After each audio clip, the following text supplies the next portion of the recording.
Okay. Okay. So, papuri sa Diyos sa aming amang si Yeshua, Father Jesus of Nazareth. Jesus Nazareno. Okay. So, marami ang sinungaling, no? Mga sinungaling, sabi nga. Marami kasi ang nangangaral na Diyos si Kristo. Pinagtatayo yung iglesia sa pamamagitan ng pangalan ni Kristo. Diba? Masulat naman yun.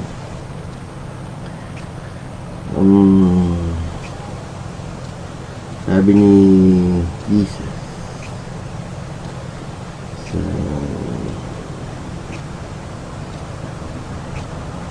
Pedro, 2 Peter yun. Tingnan natin. Tingnan natin kung ano sinasabi. Sabi dito sa 2 Peter 2:8. Muna tayo. 2 Peter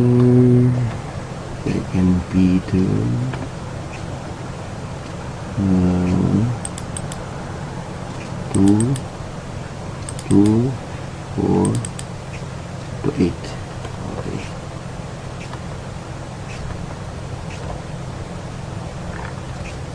Ayan.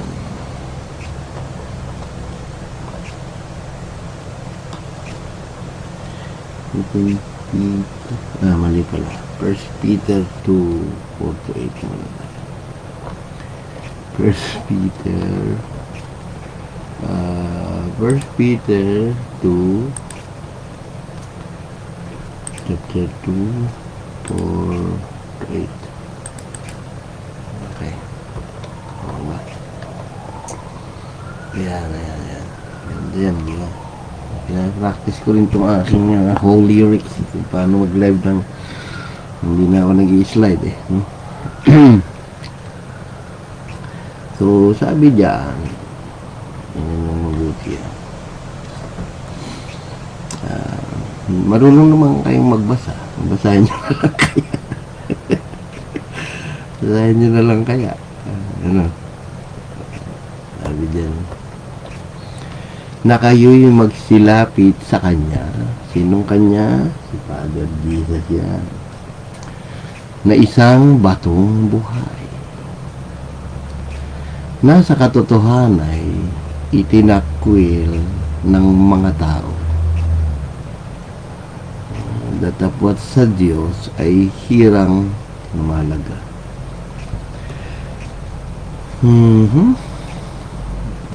Pinalalapit kayo rin sa batong buhay. Si Kristo yung bato na yun eh. Pinalalapit kayo. Pero, tinatakwil nyo naman siya. Nabilang Diyos. May tatay eh. Lagi kayong may tatay siya eh. Laging dalawahan yung utak nyo. Yung bang Diyos na lagi dalawa, tatlo. Walang ganun, no? Lagi kayong one God ng one God. Pero, wala namang pangalan yung Diyos nyo. Sabi dyan, inakwil ng tao dapat sa Diyos ay hirang mahalaga. Kayo rin naman, nagaya ng mga batong buhay, sabi nga, ay natatayong bahay na ukol sa Espiritu upang maging pagkasaserdoting banal. Upang maghandog ng mga hain na ukol sa Espiritu na nakalulugot sa Diyos sa pamamagitan ng Kristo. Sorry. So, pag sinabing namamagitan, third party yan. Pag sinabing sa pamamagitan ni Pedro, nanalo ang kaso ni Maria, tinutumbok na yung Diyos dyan.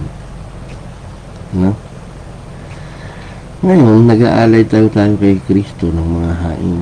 Sabi nga doon, ihain yung inyong sariling malinis, di ba? Kalugod-lugod kay Jesus. Sapagkat ito ang nilalaman ng kasulatan. Sabi nga,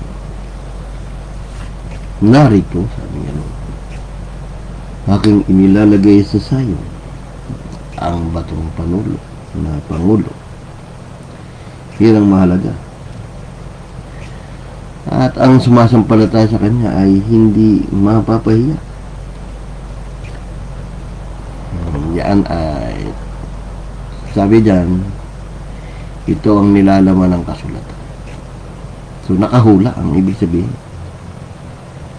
Pag may nabasa kayo na ganyan, itong nilalaman ng kasulatan, hanapin nyo yung hula sa utik. Yan ay nasa Isaiah 28:16. Tingnan natin Isaiah 28:16. Ano sabi? Kaya't ganito ang sabi ng Panginoon. Lagi namang Diyos ang nagsasalita sa Bible. Narito, aking inilalagay sa Zion na pinakapatibayan ng isang bato. Isang batong subok. Isang mahalagang batong panulok na may matibay na patibay na nilawala ay hindi magmamadali. So, doon nyo makikita yun. No? So, balikan natin yung ating talata sa 1 Peter 2. Sinabanggit ko yung yung mga nagtayo ng iglesia. Ano? Na pinaggagamit si Kristo pero sinipa palabas. Ngayon, ang sabi dito sa titigan niyo mabuti. Ang sabi sa talatang 6. Yun na yun, Isaiah kanina 28:16, no? Ngayon, ang sabi sa 27 sa 1 Peter 2:7, sa inyo ang nananampalataya, siya'y mahalaga. Amen. Mahalaga si Kristo sa amin. Napakahalaga niya kasi nananampalataya kami sa si Father. Siya yung ating aming Ama. Ama namin sumasalangit ka. Sambahin pangalan mong Jesus. Ama namin sumasalangit ka. Sambahin pangalan mong Jesus. Or Ama naming Jesus, sumasalangit ka, sambahin ang pangalan mo. Napapangalanan namin yung Diyos namin. Dahil sa aming nananampalataya, siya ay mahalaga. Napakahalaga. Super. No? Napakahalaga. Kilala namin siya eh. Natapwat sa hindi. Sabi nga no. Natapwat sa hindi nananampalataya. Yan. Ang tinutumbok na dito yung mga hindi nananampalataya na siya yung Father natin. No? So, ang tututukan natin yung mga hindi nananampalataya. Ano sabi? Ang batong itinakwil ng nagsisipagtayo ng bahay, siyang naging pangulo sa panulok.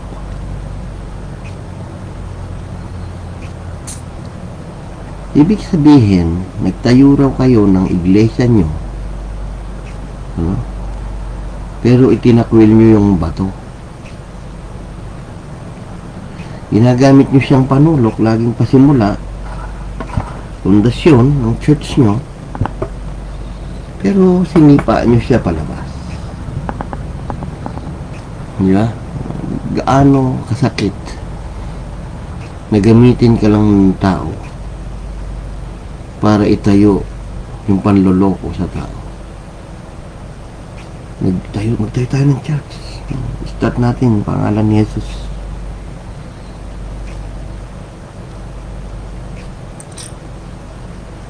Di ba? Karamihan nyo, puro ayo Jesus. RCC, Jesus. Pero may tatay siya. Jehovah's Witness, Jesus. Pero kay Jehovah lang daw. Trinitarian, Jesus. Pero may ama na, may Holy Spirit pa. MCGI, mag-ama yung Diyos. Bumabalik pilit dun sa ama. Ellen G. White, pare-pareho. Branham, ito ng mga apostolik na aking inaasahan. May lumabas si Jesus, may tatay pang Jesus. Mas matindi man loko yun. Sabagay, pare-pareho naman ng lolo ko na Jesus ang Diyos eh. Pero hindi. Siya sa atin yung mga puso. Yun ba talaga Diyos niyo? Mahilig imagsalita, isa lang ang Diyos. At batong katitisuran, yan yung nangyari. At bato na pangbuwan. Sapagkat sila'y natitisot sa salita. Palibasa yung mga suwail. Dito rin naman sila itinalaga. No?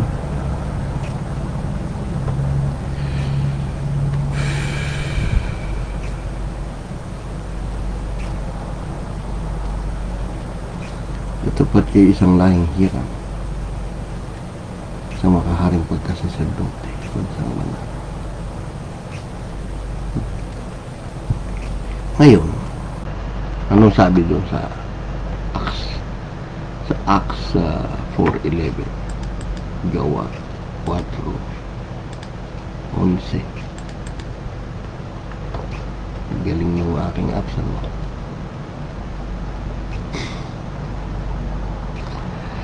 Sabi doon, siya ang bato na itinakwil ninyong mga nagtayo ng bahay. Jesus. No? Tinakwil nyo eh. Kaya nadadapa kayo ngayon. Dami nyong Diyos eh. Hindi nyo nakilala yung dumating. Hindi ba? Kaya nga, sa Efeso 2:19-20, dito bumagsak yung RCC. Na kay Pedro itinayo yung iglesia nila. Ano? Efeso 2, sa ibabaw daw ni Pedro. Tawarin kayo. Efeso 2:19-20-20. Kaya nga, hindi na kayo mga taga-ibang lupa sa mga lalakbay. Kundi kayo yung mga kababayan na kasama ng mga banal sa sambahayan ng Diyos. So, hindi na tayo dayuhan. Tayo ay nasa bahay na ng Diyos. Isang Diyos lang. Ng mga itinatayo sa ibabaw ng kinasasaligan ng mga apostol, Pedro, at ng mga propeta, na si Kristo Jesus din ang Pangulong Bato sa panulok, na sa kanyang buong gusali na nakalapat na mabuti ay lumalago ang mag-isang templong banal sa Panginoon. Ulitin mo yung 20, masabi mo.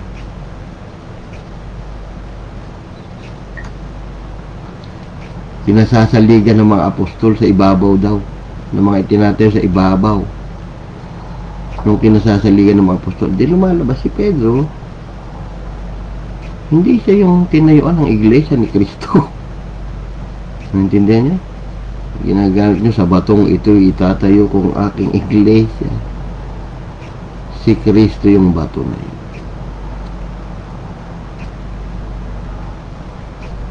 Kaya nga kalinaw niyan eh, tinatayo sa ibabaw ng kinasasaligan ng mga apostol at ng mga propeta. Si Pedro nasa ibabaw ni Kristo. Hindi si Pedro ang itinayuan ni Kristo. So, yung nabanggit ko, ito eh, yung mga nagtayo ng iglesia na si Kristo ay pinagsisipa.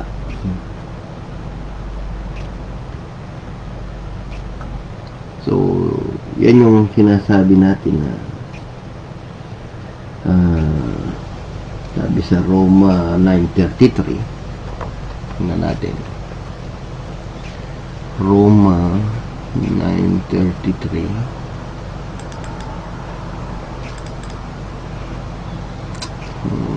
33. Sabi, gaya ng nasusulat. Diba? Yan yung kanina sa Isaiah. Narito, nilalagay ko sa sayo ng isang batong katitis ko lang. Batong pangbuwal at ang sumasampala sa saya sa kanya hindi mapapahiya. Bulol-bulol na ako. Ano? Gising na ba kayo sa bato na sinipahan niyo palabas? Nang nagsipagtayo kayo ng iglesia, ginamit niyo yung pangalan ng Father Jesus natin, na Diyos ng ating mga magulang.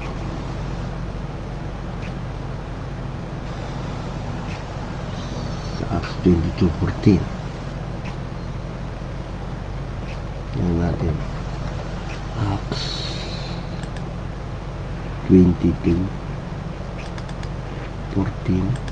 Tama ba?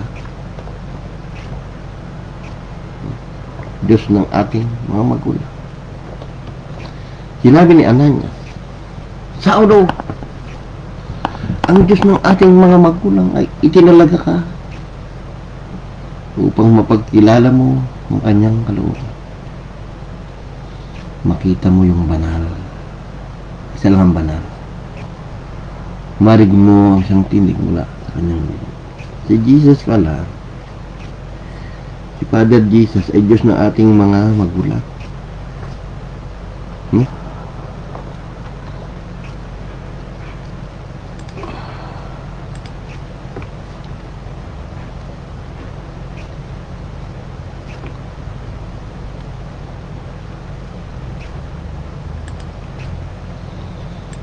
Kaya nga sana magising kayo dahil doon sa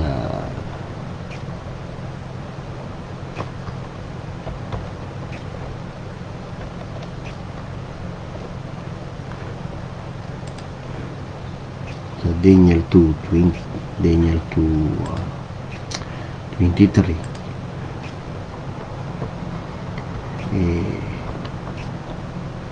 Sa Daniel 2:23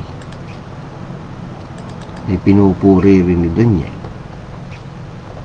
yung Diyos ng kanyang mga magulang. Diyos, sasalamatan kita, pinupuri kita, ikaw na Diyos ng aking mga magulang. Kita niyo? Si Jesus Christ ang Diyos ng ating mga magulang.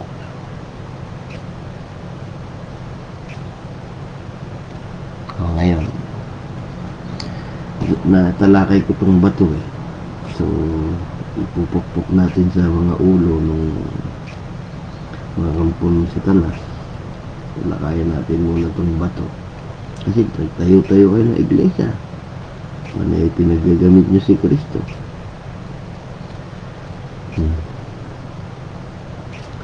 Basahin natin ang 1 Corinthians 10. 3-4.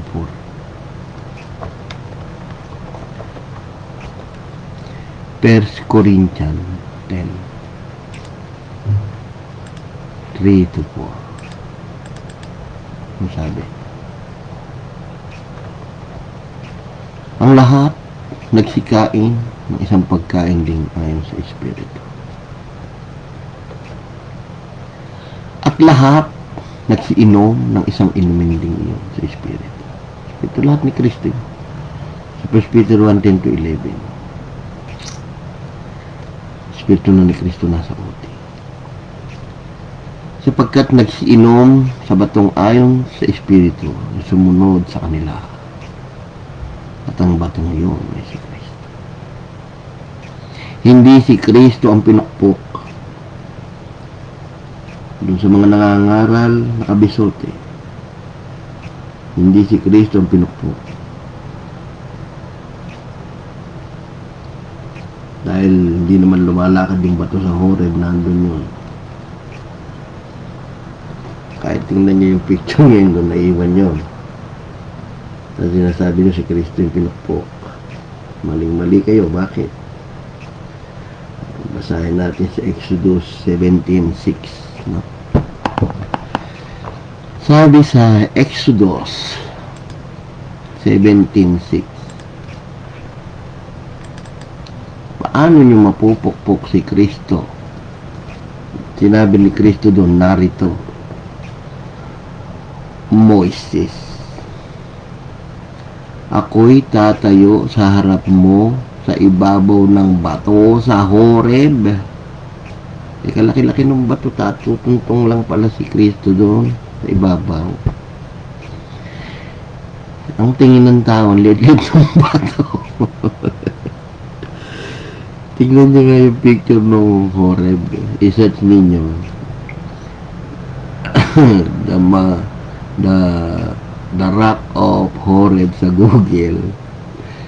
Kaya halos gagabundok yun. Tapos tawarin ko yan.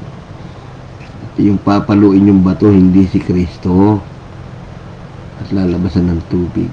Pangambay makainom. So, tanggal yung uhaw nila. Pero yung kauhawan sa Espiritu, kanina, na sinabi ron sa Corinto, na yung batong sumusubaybay, si Kristo. Siya na yung Diyos sa OT. Yung sumusubaybay, hindi naman lumalas yung bato eh. Spiritual rock yun. No? Diba? Kaya nasabi doon, 1 Corinthians 10, 3-4. 1 Corinthians 10, 3-4.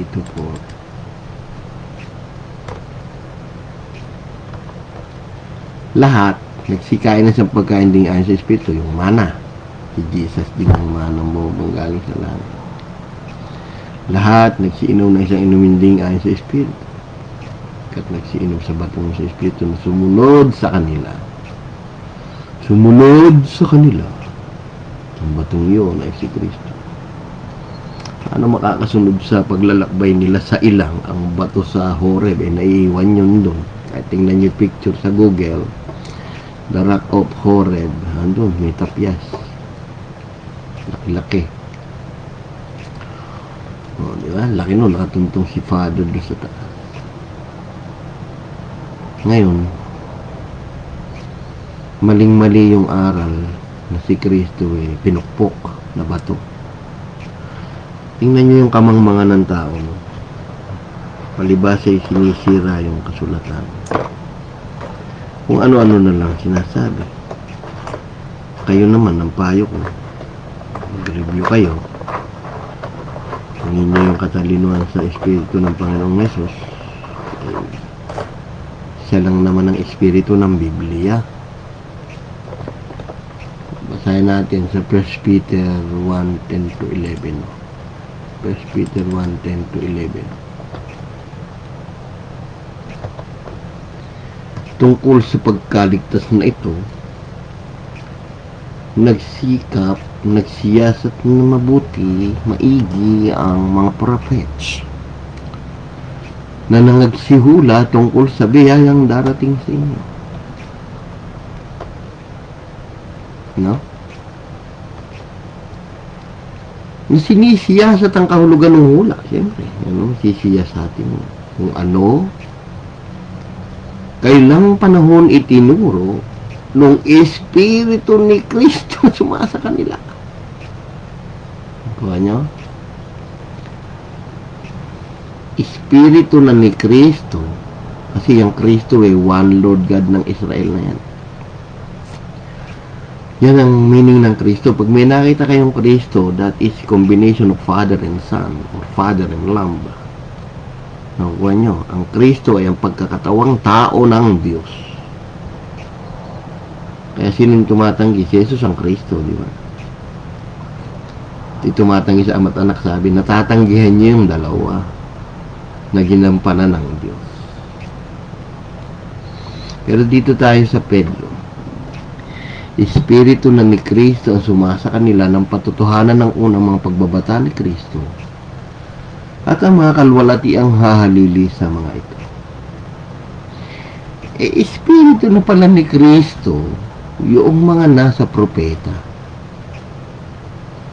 At lumalabas yung bato kanina na sumusunod na spiritual rock ay ang Panginoong Hesus Kristo.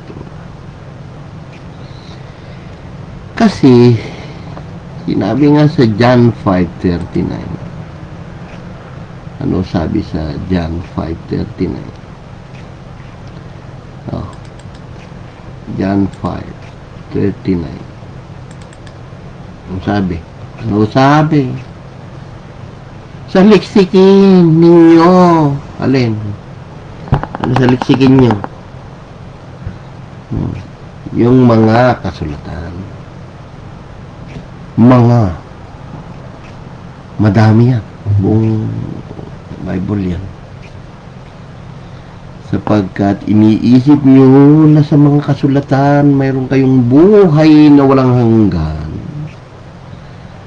At ang mga ito, yung kasulatan, na nagpapatotoo tungkol sa amin.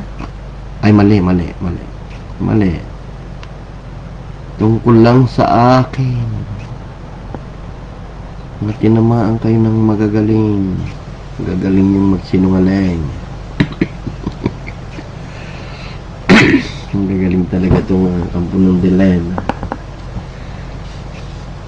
Sinaliksik nyo yung Bible. Nagpapatotoo lang pala yung kay Jesus. Kung ano-ano sinilit nyo dyan, baboy, yan na nakita nyo. Pakita nyo ng Sabat. Nakakita kayo kung paano pasamain ang Bible. Ngayon, pinilit nyo, lokohin yung sarili nyo na ang Diyos ay tatlo. Nagkawindang-windang kayo ngayon sa mundo. Bakit saliksikin yung mga kasulatan? Ano ba sabi ng kasulatan sa awit 47? Sabi sa awit 47. Ano ba sabi? Malinaw naman Nang magkagayoy sinabi ko, sabi ng Diyos, narito, dumarating kami. Mali pala. Dumarating ako lang sa balumbo ng aklat. Nakasulat tungkol sa amin. Ay, mali na naman. Tungkol sa akin. Sinabihan na pala kayo ng Diyos na darating siya sa balumbo ng aklat. Matitigas pa rin ang ulo niyo. Ngayon, ano naman ang sabi sa Hebrew 10:7? Hebrew 10:7.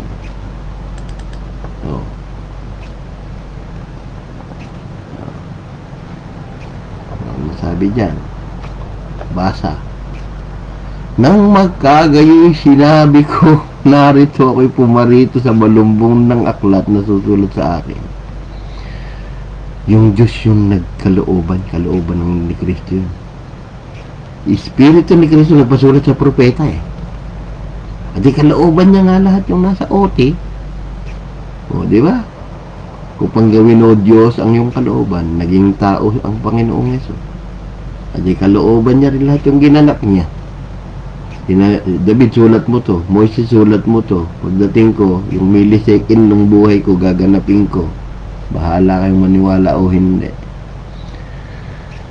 Walang nag-artista noon. Hindi nag-artista yung manok ni San Pedro para tumilaw.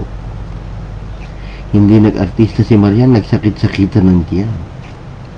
Hindi nag-artista sila Herodes. Hindi nag-artista yung asno na sinakyan ni Kristo. Nakibahagi tayo sa foreknowledge ng Diyos. Ganun katindi. Si Kristo nung tao, alam niyang siya yung Ama. Pero ngayon, medyo ginaganahan kasi ko ng talata, pero balikan natin yung pinakatopic niya. Okay. So, prophetic book ang Bible, no? So, ngayon, so napatunayan na natin na yung bato na inyong itinakwil ay yung nag-iisang Diyos na ginamit ninyo, no?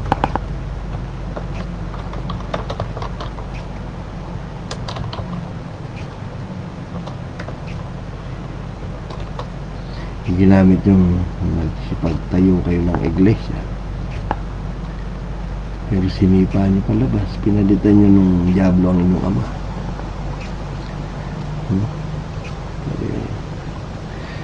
Kaya andyan, marami pa kaming sasabihin sa inyo patungkol sa kanya. Pero nagsipuro lang kayo sa pakikinig, sabi doon. Sabi sa Hebrew 5:11, tingnan nyo.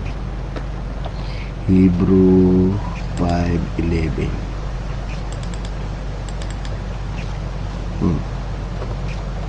Sabi ni tungkol sa kay Jesus, marami kaming sasabihin. Mahirap na isa-isayin, palibasa nagsipurol na kayo sa pakikinig.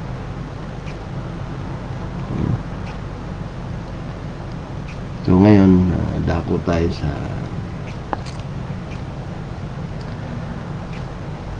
marami yung bato na yun eh. Dalawin nyo yung participation.com, namin yung Wheel of Prophecy ko ginawa. Basahan yung Jesus is the Rock and God is the Rock doon sa mga pie ng circle na yun. Ngayon, balik tayo ngayon sa John 2:19-22. Balik tayo mga kapatid, mga minamahal ko sa Panginoon sa Kristo. Sa John 2:19-22. Mga minamahal, sumagot si Jesus sa kanila'y sinabi, igibanin niyo ang templong ito at aking itatayo sa 3 araw. Sinabi nga ng mga Hudyo, 46 na taon ang pagtatayo ng templong ito at itatayo mo sa 3 araw. Tataba't sinasalita niya ang tungkol sa templo ng kanyang katawan.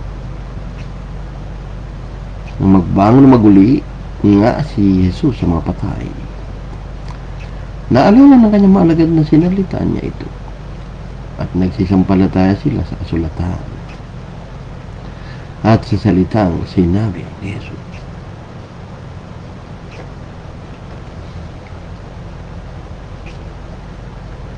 Pansinin ninyo, igibanin nyo ang katawang kong ito at itatayo ko, aking itatayo. Hindi siya bubuhay sa sarili niya.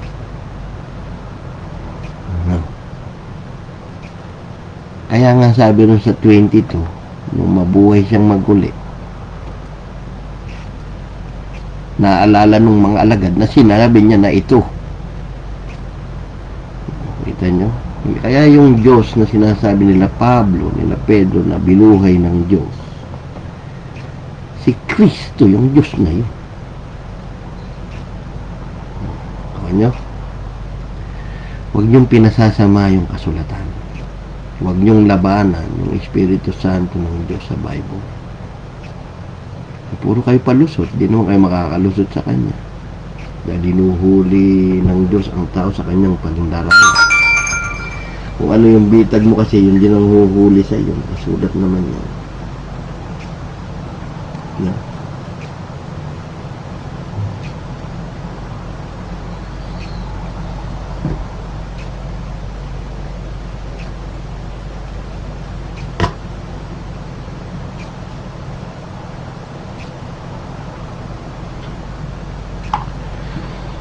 So,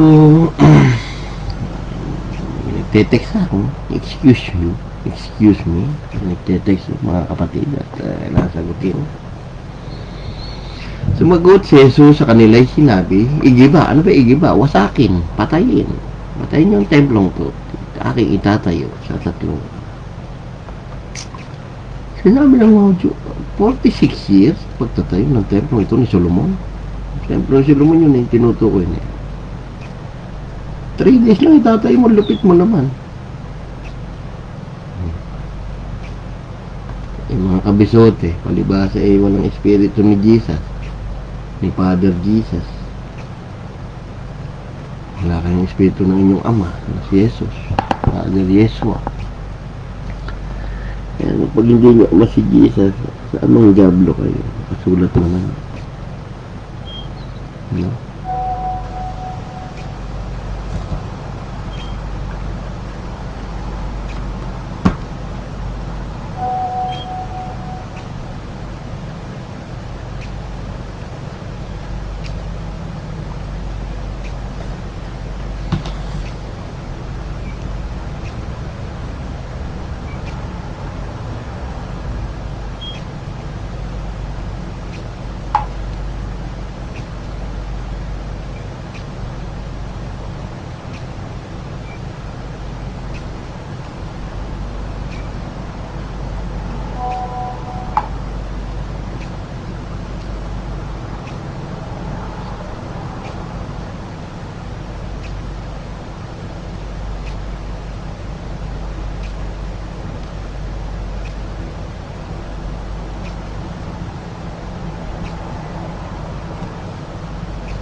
Okay, so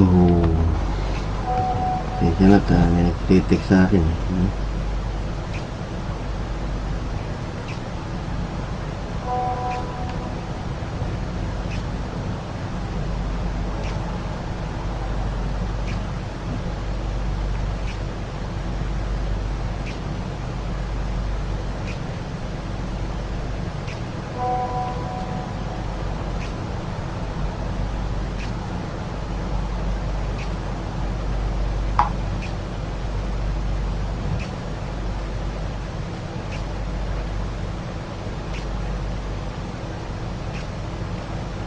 Okay, pasensya na mga kaibigan at ako may text na.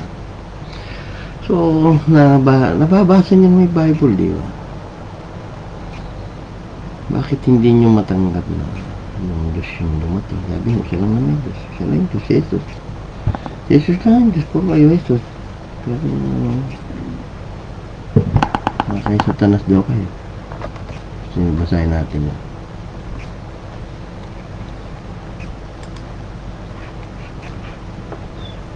Basahin natin yung sa Acts 26:18.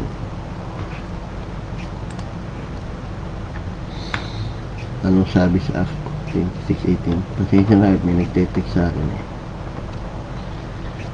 Acts, may humingi ng tulong.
Kaya na, no? Kasi nagte-text eh.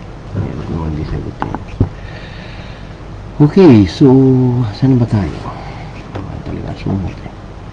Nung magulisaw tayo, naalala niya salpang sinabi ni Jesus. So, siya yung bumuhay sa sarili niya eh. No? Ngayon, sabi dito sa Mateo 27:40, sabi diyan, bakit pinangmamak kay Jesus yun?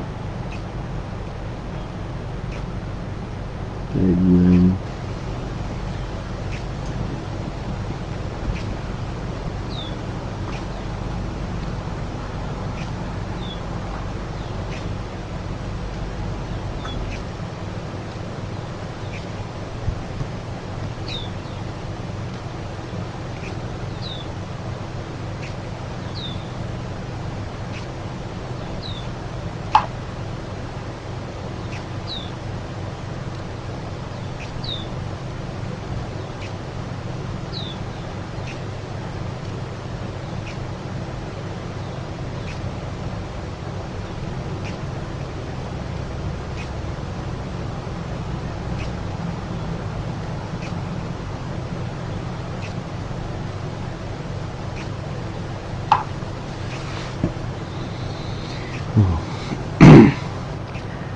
tingnan nyo, sabi, ikaw, nagsasabi ka, nagigibay mo yung templo sa 3 araw, tapos tatayo mo, ligtas mo yung sarili mo.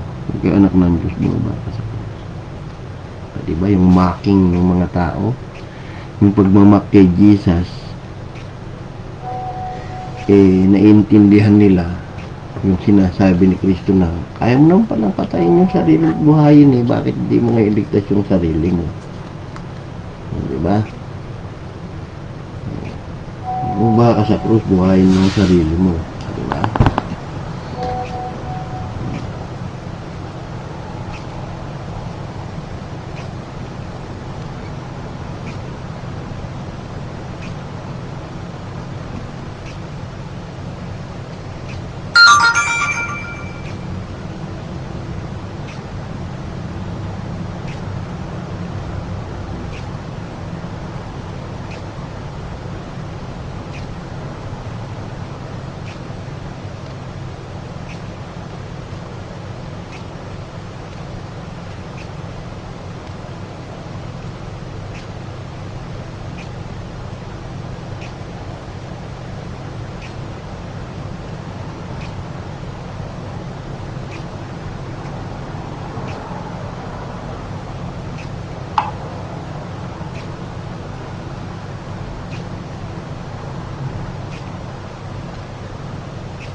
Medyo na.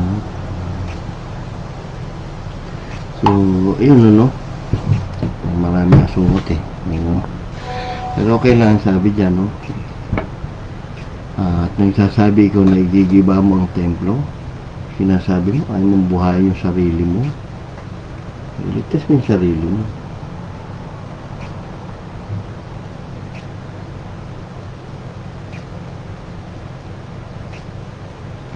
Ito na. Bakit ilalagay yan dyan? Mag-isip nga kayo. Bakit sinabi dyan na ikaw nagigiba mo ang templo sa 3 araw at yung itatayo? Yung iligtas yung sarili mo. Kung ka nga yung anak ng Diyos, bumaba ka sa krus. Pero yung anak ng Diyos na yan, hari ng Israel yan. Tingnan nyo. Tingnan nyo yung anak ng Diyos na yan. Yung anak ng Diyos na yan, si Father yan. Pakikita ko sa inyo mamaya. No. Sabi yan, anak ng Diyos. Tingnan nyo Isaiah 44. Isaiah 44:16. Isaiah 44:6.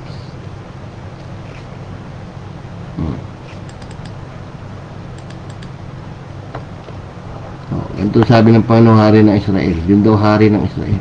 Ang kanyang manunubos. Puro si Jesus lang may laman niya.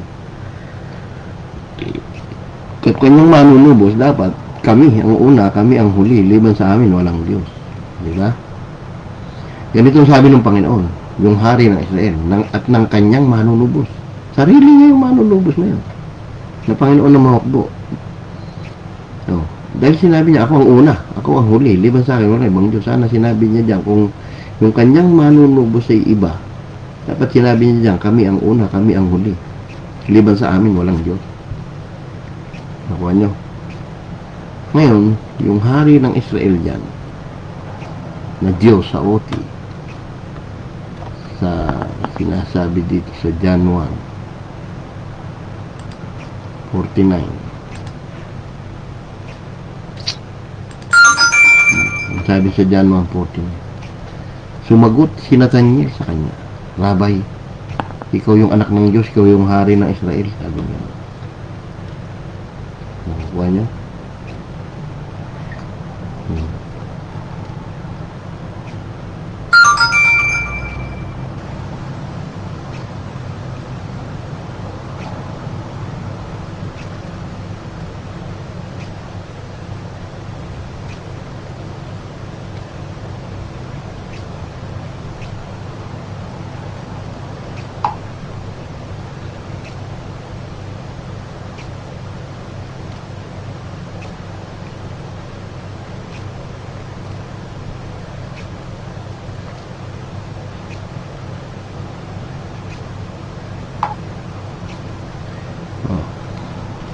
Ikaw ang anak ng Diyos, sabi, ikaw ang hari ng Israel. O, diba? So, nakita niyo naman na yung hari pala ng Israel na yun, na nasa Isaiah 44:6, ay siya yung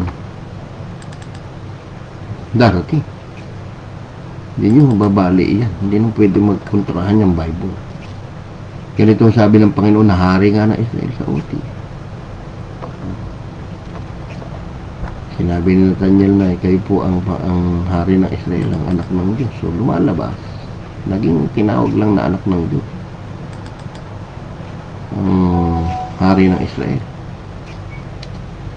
Kaya sabi sa Lucas 1:35, sumagot yung anghel. Anghel na yun. Patotoo na yun ang anghel, hindi ng tao. Mababasa yung Espiritu Santo ng Diyos. Lililimang ka ng kapangyarihan ng kataas-taasan. Kaya naman banal na bagay na ipanganganak mo ay tatawagin anak ng Diyos. Si Father yun.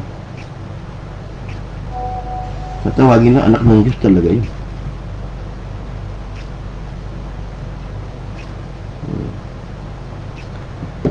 Banal yun, isa lang naman ang banal. At isa lang ang tagapagligtas.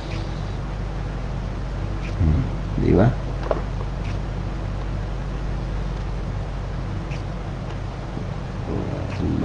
Yung kasi yung Kristo na yun sa Lucas 2:11,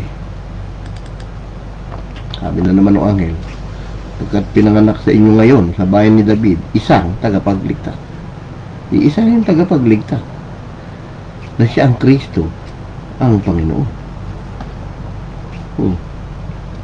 Ilan ba tagapagligtas mo? 3.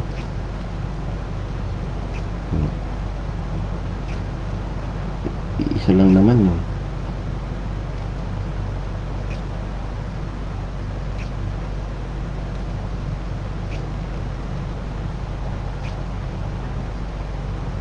Diba? Pinanganak daw yung isang tagapagligtas na siya yung Kristo, ang one Lord ng Israel. Panginoon yan. Kaya tandaan nyo ito mga kapatid. Pag may nabasa kang Kristo, combination ng Father and Son yan. Combination niya ng Father and Lamb na iisang Diyos na nagkatawang tao. Kukuha nyo. Yun ang sinasabi dyan. Dahil yung Panginoon dyan, that is the one Lord God of Israel. Basahin natin sa Lucas 1:68. Ano ba sinabi ni Zakaria nung mapuspos ng Espiritu ni Kristo?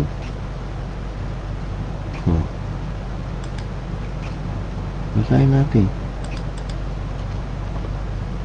Purihin ang Panginoon, sabi niya gano'n. Dahil isisila nga si Zakaria dyan. Ay, si Zakaria. Isisila dyan si John the Baptist. Yung Espiritu ni Elias, sabi. Purihin ang Panginoon, sabi. Ang Diyos ng Israel. Sa English niyan, the one Lord God of Israel. Purihin nga ang Panginoon eh. Purihin ang Lord God of Israel. Purihin ang Panginoon. Ang Panginoon, English niyan, Lord. Ang Diyos ng Israel. Sa pagkakit niyang dinalaw, tinubos ang kanyang bayan. So, yung isisilang pala na banal na isang tagapagligtas, eh yung nasa Isaiah 43:11 din. No? Sabi sa Isaiah 43:11, ako, sabi lang ng Diyos sa makatwid bagay, ako, ang Panginoon, liban sa akin, wala nang tagapagligtas, butata. Butata talaga mga kampo ng dilim.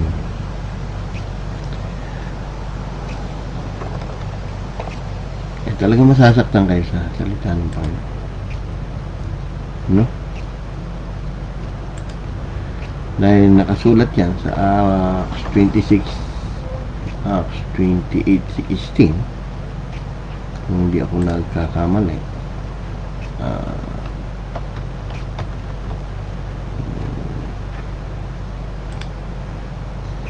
Acts 26:18. Liktad. No? Acts 26:18.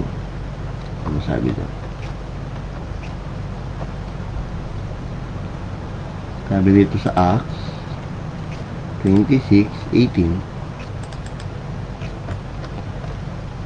Saulo, idilat mo kanilang mata kasi na magbalik sa ilaw sa akin. Ayun sa dulo eh. Mula sa kadiliman, mula sa kapangyarihan sa Satanas hanggang sa Diyos, upang sila magsitanggap ng kapatawaran ng mga kasalanan, ng mga mana sa kasamahan ng mga pinapaging banal sa pamamagitan ng pananampalataya sa akin. So, ibalik mo sila sa akin. Ibalik mo sila sa ilaw. Sila yung nasa kadiliman sa Satanas. Yun ang ibig sabihin niya. Saulo. Ano sinabi ng Diyos sa akin. Nagpapatuto siya kay Haring Agripa niya. Okay? So, ngayon, may tanong ba kayo? Na ang Kristo as one Lord God of Israel. Yun yung sinasabi dun. Kaya sino ang Antichrist? Ito ginagamit mo ito. 1 John 2. Itong nagyayabang itong mga to. Hindi naman naintindihan. Sino yung sinungaling? Sino yung sinungaling? Yeah. Hindi ba yung tumatanggi na si Jesus ang siyang Kristo? O ano ba yung meaning ng Kristo? Father and Lamb. Father and Son. Yung Diyos na nagkatawan tao na magkasama dyan sa Kristo, na meaning ay one Lord ng Israel sa Lucas 2:11, na naging anak ng Diyos ang tawag, anak ng tao, anak ni David. So, ang tumatanggi na si Jesucristo, yung ama't anak, yung Diyos na naging tao, ito yung Antichrist. Sa mga Katolik tumatanggi sa ama at sa anak. Hindi yan dalawa. Kristo lunod eh. Nakuha nyo. Ngayon, tingnan natin Mateo 22.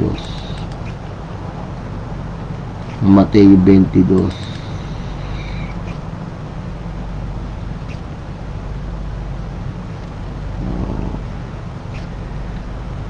Mateo 22. 41. Yan, 41 tayo. Mabubutat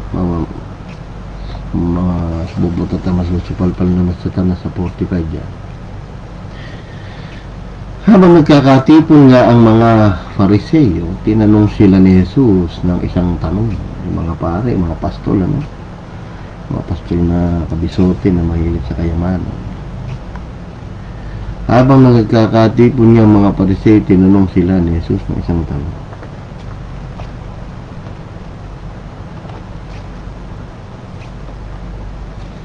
na sinasabi, ano ang akala nyo tungkol kay Kristo? Kanino bagang anak siya?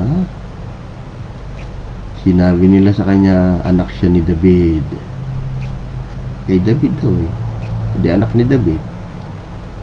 Pansinin nyo mabuti, yung Kristo tinatanong. No? So, may meaning yung Kristo. Sinabi niya sa kanila, kung gayon, bakit tinatawag siya, yung Kristo ni David, na Panginoon sa Espiritu?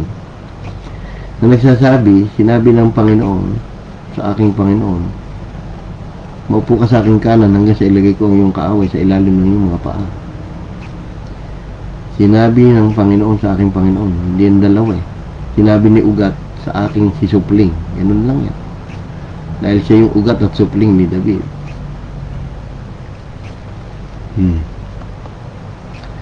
Kung tinatawag nga siya ni David na Panginoon, paano siya'y kanyang anak? Kita nyo? Di ba? Nasa palpal sa Satanas. Kung tinatawag akong Diyos ni David, paano ko siya naging anak? Sabi nga. Di ba? Kung tinatawag nga yung Kristo ni David na Panginoon, paano siya'y kanyang anak? Sabi nga. Dahil ang topic dyan, yung Kristo. Di ba? Simula na wala nagtanong, tingnan nyo.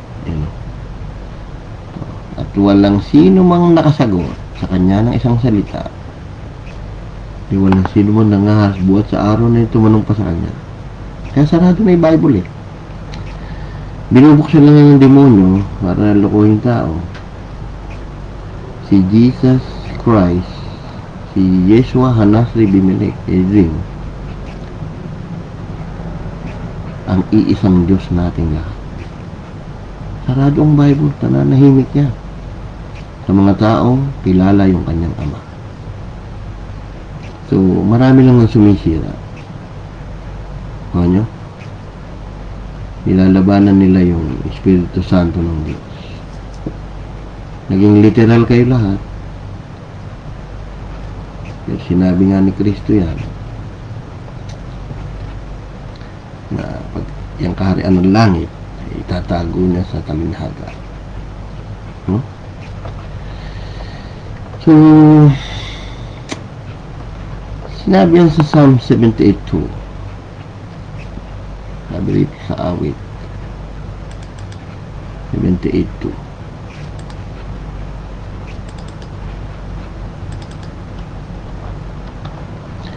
Aking bubukin ang aking bibig sa isang talinhaga. Ako'y magsasalita ng malabong sabi ng una, na aming narinig na alaman, sinaysay sa amin ng aming mga gulang. Kita nyo na? Ikiling nyo raw, makinig kayo, bayan ko sa aking kautusan. Ikiling nyo yung pakinig sa mga salita na aking bibig. So, magsasalita ang Diyos ng patalinhaga sa kaharian ng langit. Kaya yung anak ng tao talinhaga, anak ng Diyos talinhaga, anak ni David, malalim na mga meaning yan.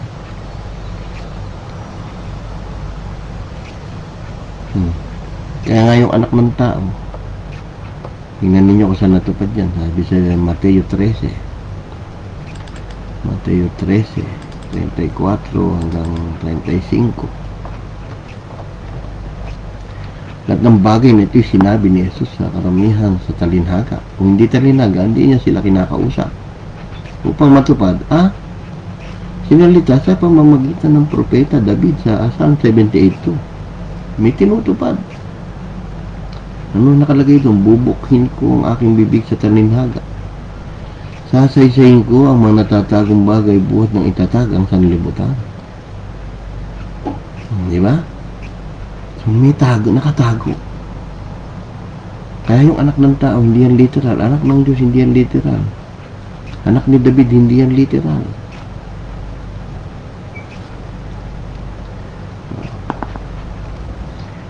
Buhat tatagan sa libutan. O anong sabi sa GSN 11 niya? Nagsilapit ang mga alagad, sinabi nila sa kanya, Bakit mo sila pinagsasalitaan sa mga talinaga? Bakit puro panay talinaga sinasay mo, Lord? Sumagot siya at sinabi sa kanila, sa inyo pinagkaloob ang makaalam ng hiwaga ng kaharian ng langit. Ano yung hiwaga ng kaharian ng langit? Datapwat hindi pinagkaloob sa kanila. Ano nyo?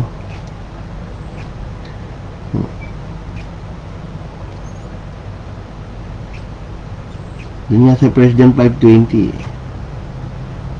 yung anak ng Diyos doon nagkaanak eh. Tingnan nyo. Tingnan nyo. 1 John 5:20.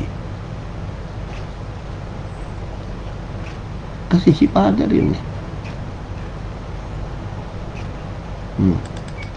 1 John 5:20. Diba? Nalalaman natin na naparito yung anak ng Diyos. Si Father yan. Ay gawin na lang nating anak ng Diyos. Yung hari ng Israel. Quote. John 1:49. No? Tayo binigyan niya ng pagkaunawa upang ating makilala siya, yung anak ng Diyos na totoo. At tayo nasa kanya, dun sa anak ng Diyos na totoo. Ay makatid bagay sa kanyang anak na si Yesu Cristo.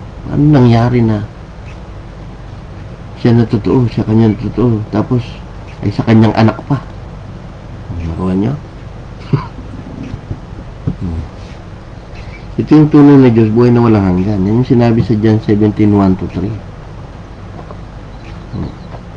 Ano sabi sa John 17:3?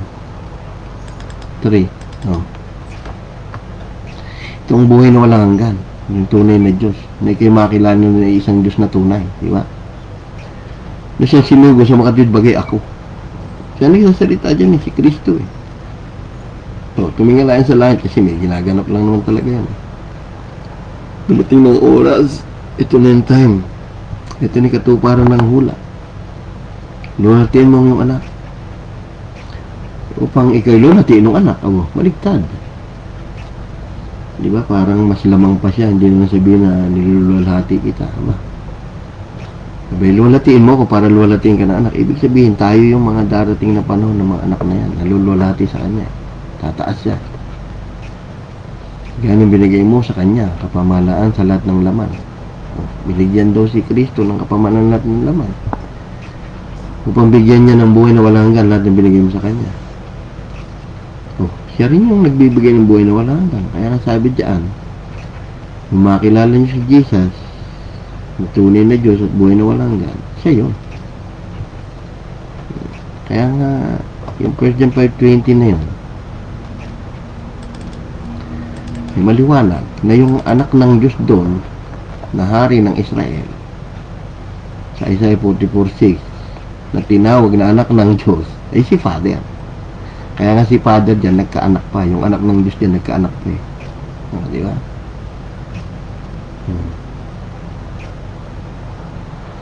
So ano ba yung hiwaga? 1 Timothy 3:16 yun. Di ba? Kasi tatay ni Kristo dyan, wala naman. Wala nang pagtatalo eh. Dakila ang hiwaga ng kabanalan. O sabi sa iba, hiwaga ng ating reliyon, hiwaga ng Diyos.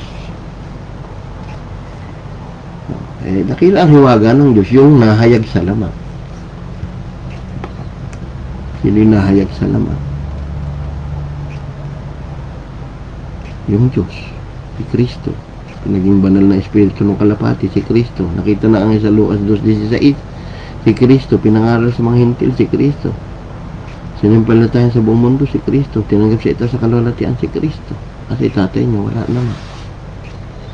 Sino ba nahayag sa laman? Sa 1 John 4:2-3, hindi niyo mapapalitan yan. Kaya nilagay ni Jesus yan sa 1 John 4:2-3 para walang makapandaya. Dito nakikilala nyo, Espiritu ng Diyos. Bawat kausap nating tao. Bawat Espiritu nagpapayag na si Kristo ay naparitong nasa laman ay sa Diyos. Yung Diyos daw naging tao. At ang bawat Espiritu hindi na nagpapayag na si Jesus ay naparitong nasa laman ay hindi sa Diyos. Dinagdag ko yun dahil nasa English yun. Nawala naman dito sa ADB.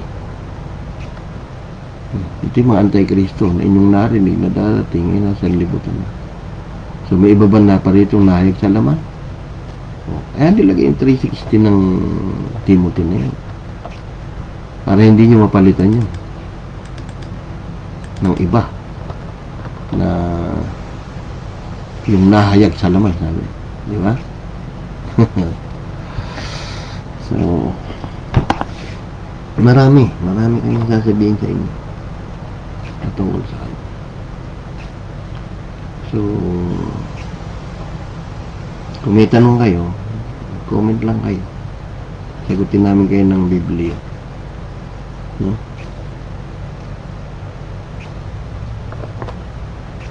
So, hanggang dito na lamang. Sabi nga sa Judas 1:25 ay sa isang Diyos na ating tagapagligtas. Hindi na mamagitan yan. Pag nasa pamamagitan, inutumbok na si Kristo dyan. Kaya nga sumakan niya. Sana sumakan nila yan. Sumakan niya lang kalwalhatian. Sabi nga sa Isaiah 48:11, 2 talata, hindi ko bibigay kalwalhatian ako sa iba. So sa isang Diyos na tagapagligtas, sabi niya, sumakan niya naman kalwalhatian. Magpalaman sila. Iisa. Pag sinabing sa pamamagitan, siya na yun. Pag namamagitan, nasa gitna ka. Si Pedro ay namamagitan sa kaso ni Maria at Jose. Sabihin natin gano'n. Sa sabihin na lang natin, si Pedro ay namamagitan sa kaso ni Juan at ni Felipe. Sa pamamagitan ni Pedro, nanalo yung kaso ni Felipe. Mga gano'n. So, tinumbok na si Pedro. So, matuto kayong gumamit ng pamamagitan mo, pamamagitan ni Kristo. Ikaw na yun, tinutumbok doon. Hindi yung sinasabing nasa gitna ka din.